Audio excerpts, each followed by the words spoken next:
গান শুরু হয় হ্যাঁ। আসসালামু আলাইকুম ওয়া রাহমাতুল্লাহি ওয়া বারাকাতুহু। আলহামদুলিল্লাহ ওয়াসসালাতু ওয়াসসালামু আলা রাসূলিল্লাহ ওয়া আলা আলিহি ওয়া সাহবিহি আম্মা বাদ। আমরা আবার হাজির হয়েছি পূর্বের টপিক, ধারাবাহিক টপিক এক বৈঠকে ৩ তালাকের হুকুম। আমরা এর পূর্বে ২টা পর্ব শেষ করেছি। আজকে নতুন পর্ব, পর্ব ৩। আর প্রতিবারের মতোই আমাদের সামনে সম্মানিত শাইখ আহমদুল্লাহ সৈয়দপুরী ভাই এসেছেন। তো সৈয়দপুরী ভাই, আপনি আপনার স্টেজ দেওয়া হলো, শুরু করতে পারেন। জাযাকাল্লাহু খাইরান। আসসালামু আলাইকুম ওয়া রাহমাতুল্লাহি ওয়া বারাকাতুহু। আলহামদুলিল্লাহি রাব্বিল আলামিন ওয়াস সালাতু ওয়াস সালামু আলা রাসূলিল আমিন, আম্মা বাদ। সম্মানিত দর্শক মণ্ডলী, যারা ধৈর্য ধরে পূর্বের ২টি এপিসোড শুনেছেন, তারা ইনশাআল্লাহ আজকের ৩য় এপিসোডটি বুঝতে সহজ হবে।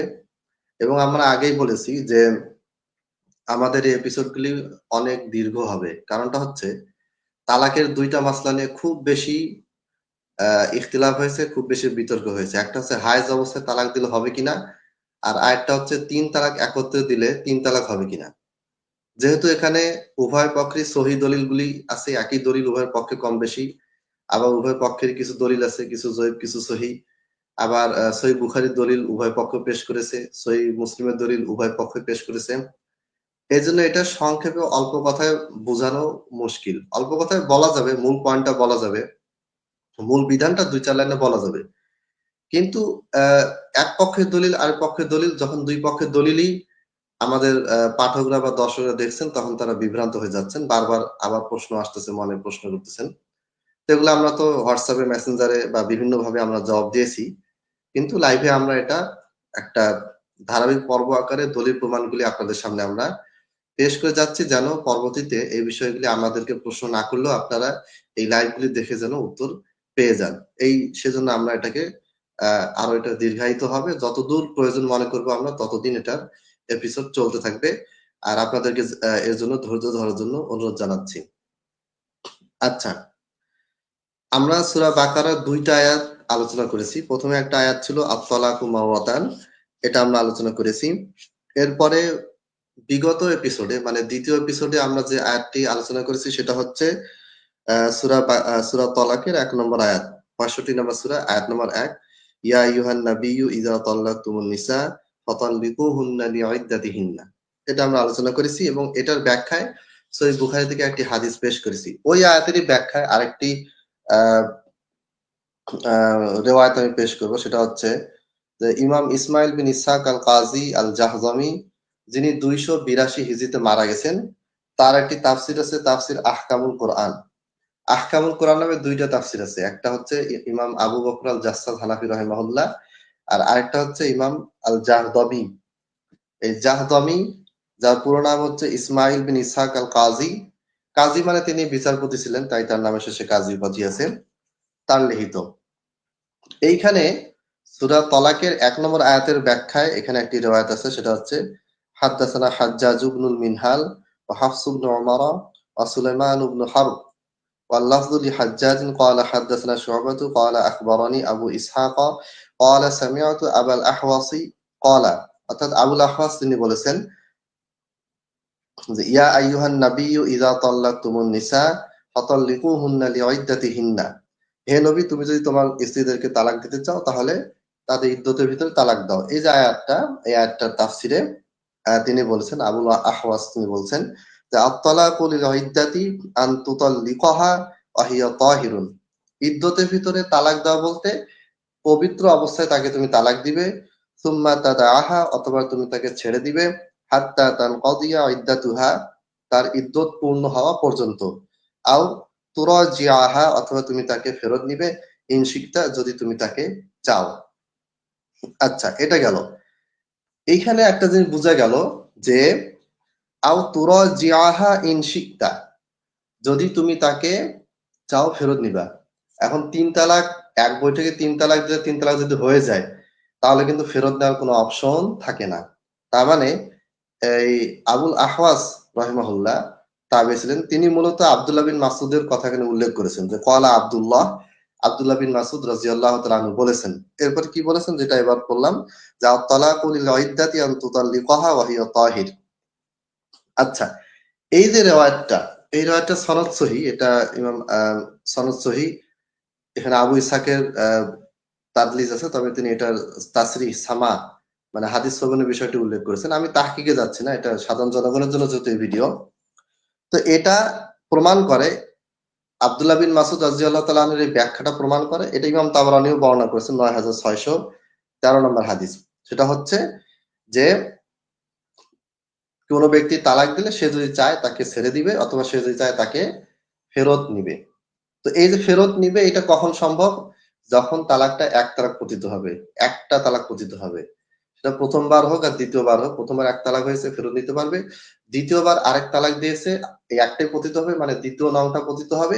এরপরে স্বামী চাইলে তাকে ছেড়ে দিবে, অথবা চাইলে আবার ফেরত দিতে পারবে। কিন্তু আমরা যদি এটা মেনে নিই যে ৩ তালাক দিলে ৩ তালাকই পতিত হবে, তাহলে সেটা কিন্তু ফেরত নেওয়াটা রাস্তা বন্ধ হয়ে যাবে। আচ্ছা, এরপরে ইমাম আব্দুর রাজ্জাক আস-সানাআনী, ইয়েমেনের সানান প্রদেশের অনেক বড় ইমাম, যার মুসান্নাফে আব্দুর রাজ্জাক, এটা আমরা সবাই জানি। তিনি 211 হিজরিতে মারা গেছেন। তিনি বলেছেন, আন মা'মারিন আন ইবনি তাউসিন আন আবিহি ফি কওলিহি তাআলা ফাতাল্লিকুহুন্না। আল্লাহ তাআলা বলেছেন যে তোমরা তাদেরকে তালাক দাও। এটার ব্যাখ্যায় তাউস রাহিমাহুল্লাহ, বিখ্যাত তাবেঈ, তার বাবা থেকে তিনি বর্ণনা করেছেন। সেটা হচ্ছে তার বাবা বলেছেন যে ইমাম তাউস বলছেন যে ইজা আরাদতা তালাকা, যে যখন তুমি তালাক দিতে চাও, ফাতাল্লিকহা, তখন তুমি তোমার স্ত্রীকে তালাক দাও, হিনা তাতহুরা, যখন সে পবিত্র হয়, ক্বাবলা আন তামাসসাহা, তাকে স্পর্শ করার পূর্বে, মানে সেক্স করার পূর্বে, সহবাস করার পূর্বে তোমার স্ত্রীকে তুমি পবিত্র অবস্থায় তালাক দাও। তাতলিকাতান ওয়াহিদাতান, একটা তালাক। তাহলে এখানে কি মামার যেটা বর্ণনা করেছেন তাউস রাহিমাহুল্লাহ, তিনি বলছেন যে তুমি পবিত্র অবস্থায় তালাক দিবে, 1 নম্বর কথা এটা বলেছেন। 2 নম্বর, পবিত্র অবস্থায় শারীরিক সম্পর্ক হওয়ার পূর্বেই তালাক দিবে, 2 নম্বর কথা। 3 নম্বর, তাতলিকাতান ওয়াহিদা, একটা তালাক দিবে। এরপর তিনি বলছেন যে ওয়ালা ইয়ামবাগি লাকা আন তুজিদা আলাইহা, আর এর চেয়ে বেশি তালাক দেওয়ার কোনো প্রয়োজন তোমার নেই। মানে এক বৈঠকে এইভাবে একবারে অনেকগুলি তালাক দেওয়ার প্রয়োজন নেই। একটা দিবা পবিত্র অবস্থায়, এবং পবিত্র হওয়ার পরে শারীরিক সম্পর্ক হওয়ার পূর্বে। তাহলে আমরা ওই যে আয়াতটা, সূরা তালাকের যে আয়াতটা, এটা আব্দুল্লাহ বিন মাসুদ, একজন সাহাবী, তিনি তাফসীর করলেন, সেটা উল্লেখ করলাম। এরপরে তাউস রাহিমাহুল্লাহ, তিনি একজন তাবেঈ, তিনি ইমাম আবু হানিফার চেয়েও বড় ছিলেন বয়সে, এবং তার চেয়ে বড় তাবেঈ ছিলেন। তাহলে এই ইনিও কি বললেন যে একটা তালাকের কথা, একটা তালাক দিতে হবে। এরপরে আমরা মোটামুটি 2টা আয়াতের তাফসীর এখানে শেষ করলাম। এরপর 3 নম্বর আয়াত, 3 নম্বর আয়াতে আল্লাহ তাআলা বলেছেন, এটি সূরা বাকারা 2 নম্বর সূরা, 228 নম্বর আয়াত। আল্লাহ তাআলা বলেছেন, আউযু বিল্লাহি মিনাশ শাইতানির রাজিম, আল মুতাল্লাকাতু, আর তালাক প্রাপ্ত মহিলাগণ, ইয়াতারাব্বাসনা, ইয়াতারাব্বাসনা মানে আবদ্ধ রাখবে, বিআনফুসিহিন্না, তাদেরকে, সালাসাতা কুরু, 3টি কুরু, মানে 3 ঋতু, বা 3 ঋতু পর্যন্ত, বা 3টা মুদ্দত, বা 3টা সময় পর্যন্ত তারা নিজেদেরকে কি রাখবে? আবদ্ধ রাখবে। ওয়ালা ইয়াহিল্লু লাহুন্না আন ইয়াকতুমনা মা খালাকাল্লাহু ফি আরহামিহিন্না, আর তাদের জন্য এটা বৈধ নয় তারা তাদের পেটের ভিতরে কি আছে সেটা গোপন রাখবে। অর্থাৎ সন্তান হলে সেটা যেন বলে দেয়, প্রেগন্যান্ট হলে এটা যেন সে বলে দেয় যে আমি প্রেগন্যান্ট। যেহেতু এই সময় ছিল না, আল্ট্রাসোনোগ্রাম বা বিভিন্ন অনেক কিছু, যেটা বর্তমানে আধুনিক ডিজিটাল পদ্ধতিতে আমরা অনেক কিছু জানতে পারতেছি, এটা যেহেতু সে সময় জানার উপায় ছিল না, সেহেতু প্রাথমিক অবস্থায় যখন পেট স্বাভাবিক থাকে, ওই অবস্থায় যদি তালাক দিয়ে ফেলে, তাহলে সেক্ষেত্রে স্ত্রী যেন বিষয়টা জানিয়ে দেয়, এটা আল্লাহ তাআলা বলেছেন। আচ্ছা, এটা আমাদের আলোচনার মূল পয়েন্ট না। মূল পয়েন্টটা হচ্ছে আয়াতে বলা হয়েছে অবউলাতুহুন্না, আর তাদের স্বামীগণ, আহাক্কু বিরদ্দিহিন্না, তাদেরকে ফেরত নেওয়ার ব্যাপারে কি রাখেন? অধিকার রাখেন, হক রাখেন। আচ্ছা, এখন কথা হচ্ছে, যদি 3 তালাক দিলে 3 তালাক একত্রে পতিত হয়, তাহলে আহাক্কু বিরদ্দিহিন্না, তাদেরকে ফেরত নেওয়ার কথা আল্লাহ কেন বললেন? তার মানে এই আয়াতটা প্রমাণ করে একাধিক তালাক দিলেও সেটা একাধিক তালাক হয় না। শরীয়তসম্মত ভাবে তালাক একটাই পতিত হবে। যদি শরীয়তসম্মত ভাবে একাধিক তালাক দিয়ে ফেলে, তাহলে একটাই তালাক হবে, আর বাকি যে তালাকগুলি সেগুলি কি হয়ে যাবে? মানে গণ্য হবে না, বাতিল হবে। মানে শরীয়তসম্মত ভাবে তালাকটা দিচ্ছে, কিন্তু ভুল করে একের জায়গায় একাধিক বলে ফেলছে, ওটা একটা তালাকই গণ্য হবে। আচ্ছা, এই আয়াতের তাফসিরে ইমাম ইবনুল কাইয়িম রাহিমাহুল্লাহ, যিনি 751 হিজরিতে মারা গেছেন, যিনি শাইখুল ইসলাম ইবনে তাইমিয়া রাহিমাহুল্লাহর ছাত্র ছিলেন, তিনি বলেছেন, ওয়ামিম্মা ইয়াদুল্লু আলা আন্নাল্লাহা লাম ইউশরি' আস-সালাসা জুমলাতান আন্নাহু ক্বাল ওয়াল মুতাল্লাকাতু ইয়াতারাব্বাসনা বিআনফুসিহিন্না সালাসাতা কুরু। সেটা কি? এটা হচ্ছে যে আল্লাহ তাআলা একটি বাক্যেই তিনটি তালাককে শরীয়ত সম্মত করেননি। লাম ইউশরি' আস-সালাসা, তিনটি তালাককে শরীয়ত সম্মত করেননি জুমলাতান, একটি বাক্য দিয়ে। অর্থাৎ একটা কথা বলেই, একবারই একটা কথা বলে আপনি তিন তালাক দিবেন, এটাকে আল্লাহ তাআলা শরীয়ত সম্মত করেননি। এরপরে তিনি বলেছেন অবউলাতুহুন্না আহাক্কু বিরাদ্দিহিন্না, আর স্বামী যে তার স্ত্রীকে ফেরত নেওয়ার হকদার, অধিকার রাখে, চাইলে ফেরত নিতে পারবে। এটার ব্যাখ্যায় তিনি বলছেন, অর্থাৎ ইবনুল কাইয়িম আল জাওজিয়া রাহিমাহুল্লাহ তিনি বলছেন, ফাহাদা ইয়াদুল্লু, আর এটা প্রমাণ করে, এই আয়াতটা প্রমাণ করে, সূরা বাকারা 228 নম্বর আয়াতটি প্রমাণ করে, আন্না কুল্লা তালাকিন বা'দা দুখুলি ফাল মুতাল্লাকু আহাক্কু ফীহি বিরজাআতি সিওয়া সালিসাতিল মাযকুরাতি বা'দা হাযা। অর্থাৎ তৃতীয় তালাক দেওয়ার পরে স্ত্রীকে ফেরত নেওয়া যাবে না, কিন্তু ফাল মুতাল্লিকু, তালাক প্রদানকারী ব্যক্তি, আহাক্কু ফীহি বিরজাআতি, তার এই ব্যাপারে তার স্ত্রীকে ফেরত নেওয়ার ক্ষেত্রে কি রাখে? অধিকার রাখে, হক রাখে, তার এই অধিকারটা আছে। সিওয়া সালিসাতিল মাযকুরাতি বা'দা হাযা, কিন্তু তৃতীয় তালাক ব্যতীত স্বামী যদি তার স্ত্রীকে তৃতীয় তালাক দিয়ে ফেলে, তখন কিন্তু আর ফেরত নিতে পারবে না। তাহলে আমরা এখানে আয়াতটির অনুবাদ করলেই বোঝা যাচ্ছে যে কোন স্বামী তার স্ত্রীকে তালাক দিলে সে তার ফেরত নিতে পারবে, যেটা আল্লাহ তাআলা বলেছেন।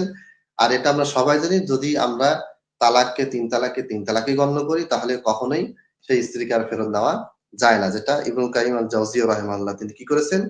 উল্লেখ করেছেন। এটি আছে জাদুল মাআদ মুআসসাসাতুর রিসালা, পঞ্চম খণ্ড 224 পৃষ্ঠা। এটা বিভিন্ন প্রকাশনী ভেদে কম বেশি হতে পারে। জাদুল মাআদ, এটাতে এই কথাগুলি আছে। আচ্ছা, এরপরে একজন ব্রেলভি আলেম, তার নাম হচ্ছে মাওলানা কারাম শাহ আজহারি ব্রেলভি, তিনি এই আয়াতের ব্যাপারে বলেছেন যে ইয়ে উসি ওয়াক্ত দুরুস্ত হো সাকতা হ্যায়, আর এটা সে সময় সঠিক হতে পারে যাকে তিসরি আখরি তালাক সে পহলে দো রজাই তালাকি দি গই হো। তৃতীয় চূড়ান্ত তালাক, তিনটা তালাক দেওয়ার পূর্বে যদি একটা অথবা দুইটা তালাক দেওয়া হয়, তখনই কিন্তু ফেরত নেওয়ার বিষয়টা সংঘটিত হতে পারে, নতুবা সংঘটিত হতে পারে না। বইটার নাম হচ্ছে দাওয়াতে ফিকর ও নাজার, এখানে পাওয়া, এটা হচ্ছে পৃষ্ঠা নাম্বার 230। তাহলে আমরা সূরা বাকারার 3টা আয়াত থেকে আমরা পেশ করলাম যে তালাক আসলে তিন তালাক একত্রে সেটা হয় না, এবং 3টা আয়াতের অধীনে আমরা কিছু হাদিস, 2-3টা হাদিস, আব্দুল্লাহ বিন মাসউদের একটা বক্তব্য এবং সহিহ বুখারীর একটি হাদিস এবং বেশ কিছু ইমামের কওল আমরা উল্লেখ করেছি। এটা হচ্ছে সংক্ষেপে কয়েকটি দলিল, মানে আমরা দলিলের পাহাড় আছে, দলিল এত দেওয়ার প্রয়োজন নেই, সবগুলি দলিলের বক্তব্য মোটামুটি একই।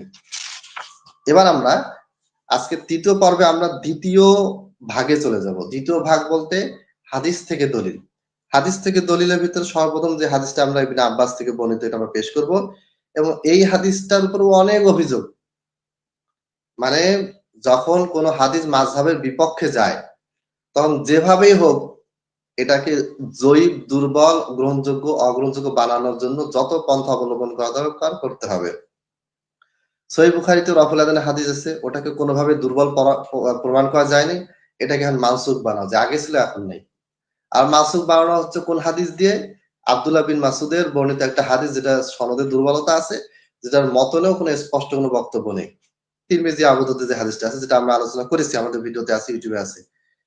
তাহলে, এবং আমাদের যে নুরুল আইনাইন 607 পেজে একটা বই অনুবাদ করেছি, হাফেজ জুবাইর যে রাহিমাহুল্লাহ, এই বইটাতে বেশি আলোচনা আছে। তবে বেতের এক রাকাতের বেতের হাদিসকে নানা রকম ব্যাখ্যা করে এটাকে বাতিল করার চেষ্টা করা হয়। বেতের সম্পর্কে আমাদের ফারহান ভাইয়ের একটা বই আছে, মোস্তফা জহির আমানপুরি হাফেজাহুল্লাহ লিখিত বইটা, এটা উনি ফারহান ভাই অনুবাদ করেছে। এটা আপনারা ফারহান ভাইয়ের কাছ থেকে অবশ্যই কালেক্ট করবেন, অবশ্যই পড়বেন ইনশাআল্লাহ। আচ্ছা, তাহলে সহিহ মুসলিমের যে হাদিসটা ইবনে আব্বাস রাদিয়াল্লাহু তাআলা আনহু থেকে বর্ণিত, ইমাম মুসলিম রাহিমাহুল্লাহ বর্ণনা করেছেন। ইমাম মুসলিম রাহিমাহুল্লাহ তিনি ইমাম বুখারীর ছাত্র ছিলেন, তিনি 261 হিজরিতে মারা গেছেন। ইমাম মুসলিম রাহিমাহুল্লাহ তিনি একটি হাদিস বর্ণনা করেছেন, এই হাদিসটা মামার বর্ণনা করেছেন ইবনে তাউস থেকে, আর ইবনে তাউস বর্ণনা করেছেন তার বাবা তাউস থেকে, তাবেঈ। তাউস রাহিমাহুল্লাহ তিনি ছাত্র ছিলেন ইবনে আব্বাসের। ইবনে আব্বাসকে নবী মুহাম্মদ সাল্লাল্লাহু আলাইহি ওয়াসাল্লামের চাচাতো ভাই। তো ইবনে আব্বাস রাদিয়াল্লাহু তাআলা আনহু তিনি বলছেন কানা তালাকু আলা আহদি রাসূলিল্লাহি সাল্লাল্লাহু আলাইহি ওয়াসাল্লাম ওয়া আবি বকরিন ওয়া সানাতাইনি মিন খিলাফাতি উমর তালাকু সালাসি ওয়াহিদা। আচ্ছা, এটা কি? এইখানে বলা হয়েছে যে আব্দুল্লাহ বিন আব্বাস একটি হাদিস বর্ণনা করলেন, সহিহ মুসলিমের এই হাদিসটা। এখানে বলা হয়েছে যে কানা তালাকু আলা আহদি রাসূলিল্লাহি সাল্লাল্লাহু আলাইহি ওয়াসাল্লাম, আল্লাহ রাসূল সাল্লাল্লাহু আলাইহি ওয়াসাল্লামের যুগে এবং আবু বকরের যুগে এবং ওমর রাদিয়াল্লাহু আনহুর খেলাফতের প্রথম 2 বছরে কি ছিল? 3টা তালাককে একটা তালাকই গণ্য করা হতো। অর্থাৎ 3 তালাক দেওয়া, একাধিক তালাক দেওয়া এটা জাহেলি একটা অভ্যাস ছিল। এটা কয় তালাক গণ্য হতো? একটা তালাকই গণ্য হতো। সহিহ মুসলিমের হাদিস। আচ্ছা, ওখানে আপনি স্ক্রিনে একটু দেখবেন, স্ক্রিনে হাদিসগুলি দেওয়া হচ্ছে, আয়াতগুলি দেওয়া হচ্ছে। স্ক্রিনগুলি দেখলে পুরো হাদিসটা অনুবাদ আপনাদের কাছে সহজভাবে ফুটে উঠবে। এই হাদিসটা সহিহ মুসলিমের 1472 নম্বর হাদিস। এই হাদিসের উপরে অনেক আক্রমণ করা হয়েছে। এই হাদিসটা সনদ দুর্বল, এই রাবি সমস্যা, এটা মূল তালাকের সাথে কোনো সম্পর্ক নাই, এটা নাই, ওটা নাই, অনেকগুলি কথা বলা হয়েছে। আমরা এগুলির জবাব ধীরে ধীরে দিব। আজকে আমি শুধু এটুকুই বলবো যে সহিহ মুসলিমের এই হাদিসের বক্তব্য একেবারে স্পষ্ট। এই বক্তব্যে কোনো রকম মানে দুর্বোধ্য কোনো ভাষা নেই, কোন রকম মানে ব্যাখ্যা বিশ্লেষণ করার মতন কোনো কিছু নেই, খুব সহজ বিষয়। আল্লামা আলবানী রাহিমাহুল্লাহ তিনি সিলসিলাতুল আহাদিসিদ দাঈফাতি ওয়াল মাওদুআ 14 খণ্ডের বিশাল আকারের বই, এই বইটির 4টি খণ্ড অনুদিত হয়েছে। এই বইটাতে আলবানী রাহিমাহুল্লাহ তিনি বলেছেন যে ওয়াহুয়া নাসসুন লা ইয়াকবালুল জাদল, আর এইটা এমন একটা দলিল যেটা কোনো তর্ক বিতর্ককে কি দেয় না, আশ্রয় দেয় না, বা এটা তর্ক বিতর্ক করার কোনো অবকাশ থাকে না। আন্না আলা আন্না হাযা তালাকা হুকমুন মুহকামুন সাবিতুন গায়রু মানসুখিন, তালাকের যে হুকুমটা, এই যে তালাকের হুকুমটা, এটা একটা মুহকাম, স্পষ্ট, সাবিতুন প্রতিষ্ঠিত, গায়রু মানসুখিন, কোনো রকম মানসুখ হয়নি। লিজিরিয়ানিল আমালি আলাইহি বাদা ওয়াফাতিহি সাল্লাল্লাহু আলাইহি ওয়াসাল্লাম في خلافة أبي بكر وأول خلافة عمر، ولأن عمر رضي الله عنه لم يخالفه بنص آخر عنده بل باجتهاد منه، ولذلك تردد قليلا أول الأمر في مخالفته। আচ্ছা, তাহলে উনি অনেক লম্বা কথা বলেছেন। সহজ কথা হচ্ছে যে এই হাদিসটা, এই দলিলটা স্পষ্ট প্রমাণ করে যে আল্লাহ নবী সাল্লাল্লাহু আলাইহি ওয়াসাল্লামের যুগে, আবু বকর রাদিয়াল্লাহু তাআলা আনহুর যুগে এবং ওমর রাদিয়াল্লাহু তাআলা আনহুর যুগে প্রথম 2 বছরে যতগুলি তালাক, 3টা তালাক দেওয়া হোক না কেন, 2টা দেওয়া হোক না কেন, সেটা একটা তালাক হিসেবেই গণ্য হতো। এবং 2 বছর পার হওয়ার পরে ওমর রাদিয়াল্লাহু তাআলা আনহু তিনি একাধিক তালাককে এক তালাক, একাধিক তালাককে 3 তালাক কেন গণ্য করেছেন? সেটা করেছেন ইজতিহাদ, বাল বিইজতিহাদিন মিনহু, একটা ইজতিহাদি কারণে, রাজনৈতিক একটা কারণে, সরকারের একটা নিয়ম হিসেবে তিনি এটা করেছেন। সরকারি নিয়ম হিসেবে তিনি করেছেন, রাজনৈতিক কারণে, এটার রেফারেন্স আমরা সামনে নিয়ে আসবো। আচ্ছা, এখানে আলবানী রাহিমাহুল্লাহ একটা কথা বলেছেন যে লাম ইউখালিফহু বিনাসসিন আখারা ইনদাহু, ওমর রাদিয়াল্লাহু তাআলা আনহুর কাছে অন্য কোনো মারফু দলিল ছিল বলে তিনি 2 বছর পার হওয়ার পরে 3 তালাককে 3 তালাক গণ্য করেছেন, বিষয়টা এরকম নয়। তিনি হাদিসের কোনো বৈপরীত্য করেননি, হাদিসের বিরুদ্ধে যাননি, বরং বাল বিইজতিহাদিন মিনহু, তিনি এটা ইজতিহাদ করে করেছিলেন। আর আল্লাহর নবী সাল্লাল্লাহু আলাইহি ওয়াসাল্লামের বক্তব্য স্পষ্ট, ইজতিহাদ ইজা ইজতাহাদাল হাকিমু ফাজতাহাদা ফাআসাবা ফালাহু আজরুন আজরানি ওয়া ইন আখতাআ ফালাহু আজরুন ওয়াহিদ। আপনি গবেষণা করেন, মুস্তাহিদ মানুষ, আপনি গবেষণা করে ভুল করলে 1 নেকি, আর ভুল না হলে 2 নেকি। তাহলে এখানে প্রশ্ন একটা থেকে যায় যে ওমর রাদিয়াল্লাহু তাআলা তাহলে কাজটি কেন করেছেন? এটারও ব্যাখ্যা আমরা সামনে দিব ধারাবাহিকভাবে ইনশাআল্লাহ। এটার বিস্তারিত ব্যাখ্যা আপনাদের সামনে আসবে। আচ্ছা, এখন কথা হচ্ছে সহিহ মুসলিমের এই হাদিসটা কি দুর্বল, জয়ীফ, এই হাদিসটার ব্যাপারে মন্তব্য কি? এই হাদিসটা 100% সহি, কোনো কি নেই, কোন রকম এখানে কোনো সন্দেহ নেই। ইমাম মুসলিম রাহিমাহুল্লাহ তিনি স্পষ্টভাবে বলেছেন সহিহ মুসলিমে, তিনি বলেছেন যে লাইসা কুল্লু শাইইন ইনদি সহিহুন ওয়াদাতুহু হাহুনা ইন্নামা ওয়াদাতু হাহুনা মা আজমাউ আলাইহি। আচ্ছা, লাইসা কুল্লু শাইইন ইনদি সহিহ, যে আমার দৃষ্টিতে যতগুলি সহিহ হাদিস আছে সবগুলিকে আমি এখানে অন্তর্ভুক্ত করিনি, বা আমার দৃষ্টিতে শুধু সহিহ এটাকে আমি এখানে অন্তর্ভুক্ত করিনি। ইন্নামা ওয়াদাতু হাহুনা মা আজমাউ আলাইহি, এখানে সহিহ যেটা আমার দৃষ্টিতে সহিহ এগুলি তো আছেই, এগুলি তো আমি উল্লেখ করেছি, বিষয়টা এরকম নয়, এগুলি হাদিস তো আছেই, বিভিন্ন কিতাবে আছে বা আমি অন্যান্য কিতাবে লিখছি, কিন্তু সহিহ মুসলিমে আমি ওই সহিহ হাদিসগুলি বর্ণনা করেছি যেটা আমার দৃষ্টিতেও সহিহ এবং মুহাদ্দিসরা ঐক্যমত হয়ে সহিহ বলেছেন। ইন্নামা ওয়াদাতু হাহুনা মা আজমাউ আলাইহি, যার উপরে মুহাদ্দিসগণ কি করেছেন? ইজমা করেছেন। তাহলে ইমাম মুসলিম রাহমাহুল্লাহ নিজের ফতোয়া অনুযায়ী এই হাদিসটা সহিহ, নিজের তার তাহকিক অনুসারে এই হাদিসটি সহিহ, এবং অন্যান্য মুহাদ্দিসদের মত এটা সহিহ, এটা ইমাম মুসলিমের বক্তব্য অনুযায়ী বোঝা যাচ্ছে। আচ্ছা, এরপরে অন্যান্য ইমামদের অনেক বক্তব্য আছে যারা এই কিতাবগুলির ব্যাপারে বলেছেন, এই সহিহ বুখারী এবং সহিহ মুসলিমের ব্যাপারে। তাদের ভিতরে ইমাম নববী রাহিমাহুল্লাহ তিনি বলেছেন যে ইত্তাফাকাল উলামাউ রাহিমাহুমুল্লাহু আলা আন্না আসাহহাল কুতুবি বাদাল কুরআনি আজিজ as-সাহিহানি আল-বুখারী ওয়া মুসলিম ওয়া তালাক্কাতহুমাল উম্মাতু বিল কবুল। এই ব্যাপারে সমস্ত আলেমগণ একমত যে কোরআনে পরে সবচেয়ে বিশুদ্ধ গ্রন্থ দুইটি, সহিহ বুখারী এবং সহিহ মুসলিম, এবং উম্মত এটাকে কবুল করেছেন, সর্বজনীন ভাবে গ্রহণ করেছেন, কবুল করেছেন, সবাই একমত হয়ে এটাকে গ্রহণ করেছেন। ইমাম মুসলিমের ইমাম নববী রাহিমাহুল্লাহ শরহে নববী সহিহ মুসলিমের যে ব্যাখ্যা আছে সেখানে তিনি এটাই উল্লেখ করেছেন। ইমাম ইবনে কাসির রাহিমাহুল্লাহ তিনি বলেছেন আজমাআল উলামাউ আলা কবুলিহি ওয়া সিহহাতি মা ফিহি ওয়া কাযালিকা সাইরু আহলিল ইসলাম। তো এখানে সহি যেটা, এটা যে সহি 100% সহি, এ ব্যাপারে ইমামদের অনেকগুলি কওল আছে। ইমাম আবু ইসহাক ইসফারাইনি তিনি বলেছেন আহলুস সানাআতি মুজমিউনা আলা আন্নাল আখবার আল্লাতী ইশতামালা আলাইহা আস-সাহিহানি মাকতুউন বিসিহহাতি উসুলিহা ওয়া মুতুনিহা ওয়া লা ইয়াহসুলুল খিলাফু ফিহা বিহালিন। মানে এখানে ইমাম আবু ইসহাক ইসফারাইনি রাহিমাহুল্লাহ 418 হিজরিতে মারা গেছেন। তার উসুল ফিকহ নামক গ্রন্থে বলেছেন যে প্রত্যেকটা আহলুস সানা মানে এখানে মুহাদ্দিসরা তারা একমত যে সহিহ বুখারী মুসলিমের এই হাদিসগুলি মাকতুউন বিসিহহা, অকাট্যভাবে সহিহ। তাহলে আমরা এইভাবে করে রেফারেন্স দিলে অনেকগুলো রেফারেন্স দেওয়া যাবে, আমরা সেদিকে যাচ্ছি না। সর্বশেষ একটা রেফারেন্স দিয়ে আজকে আমরা আলোচনা শেষ করব, আমরা লাইভ বেশি লম্বা করব না। শাহ ওয়ালিউল্লাহ মুহাদ্দিস দেহলভী রাহিমাহুল্লাহ তিনি বলেছেন, যিনি 1176 হিজরিতে মারা গেছেন, তিনি বলেছেন আম্মা সহিহানি ফাকাদ ইত্তাফাকাল মুহাদ্দিসুনা আলা আন্না জামিআ মা ফীহিমা মিনাল মুত্তাসিল মারফুই সহিহ বিল কতই।